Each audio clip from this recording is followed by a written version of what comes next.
Hi friends, Sprite బాటిల్తో flower vase ఏ రకంగా తయారు చేసుకోవాలి ఇప్పుడు మీకు తెలియజేస్తాను. చూడండి, ఒక స్ప్రైట్ బాటిల్ ఒకటి తీసుకున్నాను, హాఫ్ లీటర్ది.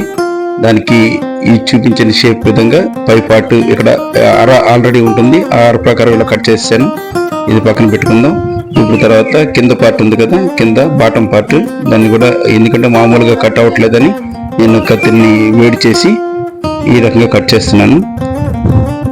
ఇది చూడండి, కింద పార్ట్ కట్ అయిపోయింది. దాని లోపల కింద ఎడ్జ్ అది కూడా కనిపిస్తుంది. మీరేమి షేప్ గీసుకోవాల్సిన అవసరం లేదు. ఆ ఎడ్జ్ పార్ట్ని కూడా కింద రౌండ్గా కట్ చేసేసుకుందాం. ఇది మొక్క తీసేసాను, అయిపోయింది. ఇప్పుడు చూడండి, ఇప్పుడు కట్ చేసి ఉంచిన వాటర్ బాటిల్ క్యాప్ తీద్దాం. తీసి దీనిలో సెట్ చేస్తున్నాను. మనం కట్ చేసిన రౌండ్గా కట్ చేసుకున్న దాంతో ఇప్పుడు అయిపోయిన తర్వాత దాని కింద మూత పెట్టేద్దాం. చూడండి, ఎంత అందమైన ఫ్లవర్ వాజ్ రెడీ. మీరు కూడా ఒకసారి ట్రై చేయండి.